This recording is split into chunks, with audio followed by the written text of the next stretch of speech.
feel this, you may sense this. There's a massive wave, frequency, vibratory wave of love that is sacred, divine, I am love. You can call it God love, you can call it God frequency, you can call it goddess love. Those are human terms we put on things to try to wrap our head around what's happening. It's beyond anything we could ever call it. But this wave of love is flooding Earth right now.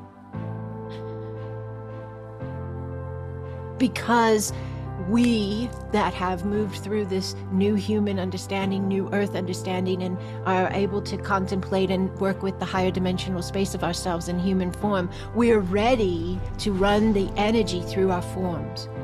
We're ready to run the energy through our root lines into the earth's energy to connect in with the planet and massively emanate divine and sacred flow. That's what higher dimensional beings of light do.